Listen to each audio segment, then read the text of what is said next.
Today I'm taking you with me on what was supposed to be an 18-hour sleeper train from Bucharest to Vienna. It's one of the longest night trains in Europe, and I was really looking forward to it, especially since I was travelling in first class this time, with my own sleeping compartment with a private bathroom and even a shower. We're out of coach class, boys, we did it! I'll show you what it's like to ride a Romanian night train, how much my ticket and cabin cost, and how the border crossings work. But I'll also tell you the story of how ultimately it ended up being a train ride that I would never ever recommend someone else to do. I'm just coming up to Bucharest's Gare Nord station now, and I have one thing that I have to sort out before I actually get on the train. You see, I booked online with Romanian Railways, and online they give you the option either to take the e-ticket and show it on your phone, or to collect a printed paper ticket from the station before departure. And I thought to myself, oh, that's more adventurous. Let me get a paper ticket, it'll be a proper souvenir of the journey, the kind of decision that you make when you're safe at home on the computer and you don't think about again until you're in Romania by yourself with no idea where to go or what to say. Although having just said that, I did literally just walk past a place called Casa de Belletta, which, if you know any 3 words from any other Romance language, seems like a pretty safe bet.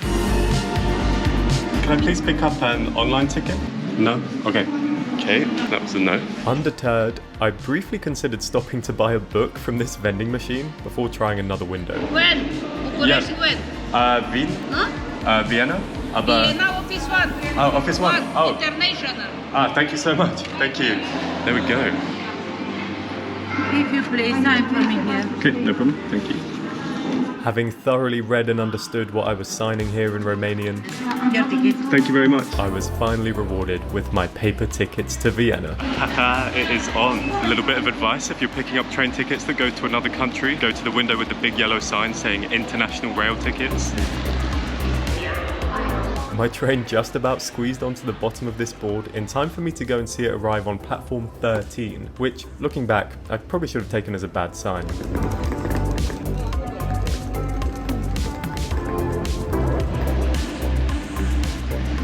Okay, here we go. Just gotta find my carriage.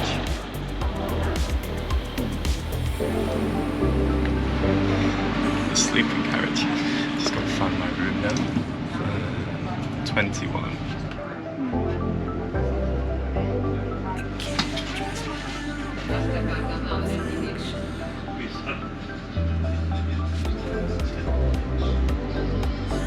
Bang on time departure. Shout out Romanian Railways. In hindsight, I'd like to retract this shout out, for reasons that I'll get into soon, but at this point, I was still feeling hopeful about the journey. Not only did I have my own bedroom, but it was my first time having a shower on a train, which I really looked forward to using later. Pretty soon after leaving Bucharest, the staff came along to check my ticket. Good night. Thank you. Good night. Wait, no, came along to take away my ticket. So much for that souvenir. He just took the tickets with you. I specifically found the international train ticket counter for nothing. But even that couldn't get me down. I was just chilling in my own private compartment on a train hurtling through Romania, admiring the scenery, wondering how my life ended up bringing me to places like this, and trying to get my head around the cabin's control panel.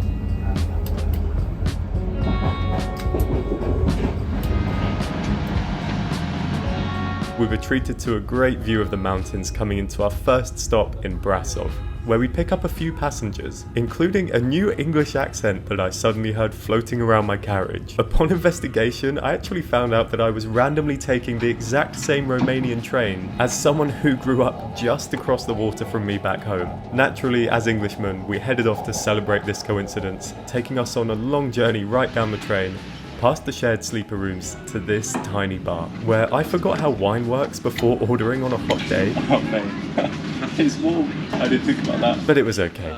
They gave us 2 cold glasses, this really nice Romanian man budged over to make room for us, and we all spent the evening sharing a few drinks and watching the countryside roll by.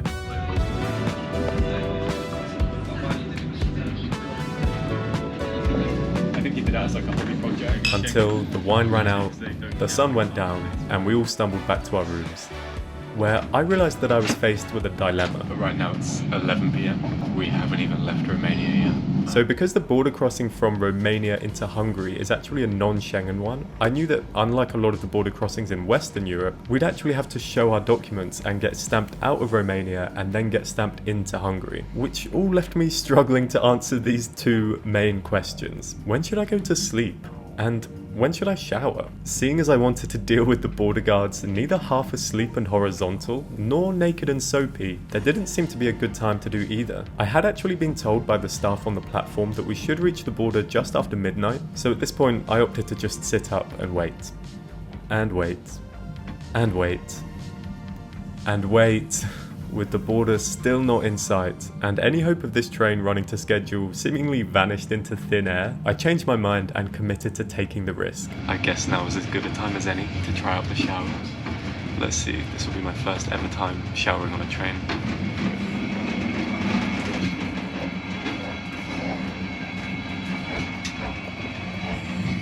Oh, that was so good. I feel so much cleaner now. Now I don't know what's going on there. Presumably all the water's gone and I should have just done it earlier in the night. That would kind of make sense. I think that's fair enough. I did try to keep waiting up even longer, but it was really late at this point and the tiredness got the better of me. So I laid down for half an hour of anxious and restless sleep, which I think just made me feel even more groggy. But I kind of woke up and I noticed that we've been at this stop for a while. It's now 2 a.m. and we're at the last stop that's on the Romanian side of the border. We've stopped for a suspicious length of time, so I assume this is where passport checks happen. At this point, we first had to wait for the Romanian border guards, who, despite dealing with me in about 2 seconds, could be heard getting a harder time from other passengers. Okay, I got an actual stamp on my way out. Much better than the one on the way in. Okay, I said it was a good stamp, but I've just smudged it with my finger already. Idiot. Then the Hungarian side, which we started to slowly roll across towards as I tried to ignore how hard it was to stay awake for them at this point. I mean, they really could not have scheduled this part of the journey at a less convenient time. While we were sat in the yard waiting to show our papers again, the Hungarian border control were clearly having even more problems with other passengers, and I could even hear that they'd had to remove some people from the train. They were slow, even with my passport, but at least once it was done, I felt free to finally get some of that precious sleep that I dreamed of when I was booking and paying for this room. And I laid there listening to the people next door getting their passports stamped, thinking about how all of the mess that happens at borders like this is probably one of the reasons that international night trains will never make a proper comeback.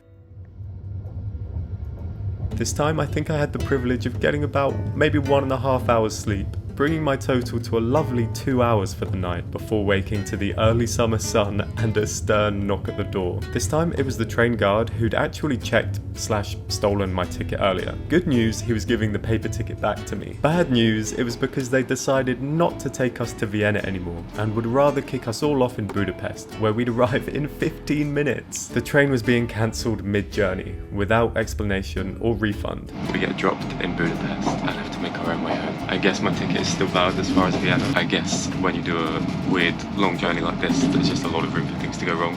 It seems like that's the case today. So there I was, in a lovely city, but one that I didn't actually want to be in at that time. That was not ideal, just being kicked off in Budapest. That's what you get, I guess. Fluctuating between being annoyed that I'd missed out on extra time exploring the train and maybe eating breakfast on board, and like all of us who'd been kicked off, wondering how I was now going to actually get home. Thankfully, there was only about an hour until an Austrian train that was stopping at Vienna pulled up, and upon reading our tickets, the very nice conductor said that she'd honour them and take us there. As I boarded, however, she did point out one final kick in the teeth from Romanian Railways, who, despite selling me literally the most expensive possible ticket on their entire network, had somehow decided to only print second class on it, so I would have to make the rest of the journey back where I belong. We're out of coach class, boys. We did it. But that's okay. I just about scraped a seat and sat there trying to teach myself never to spend $175 for a ticket on that train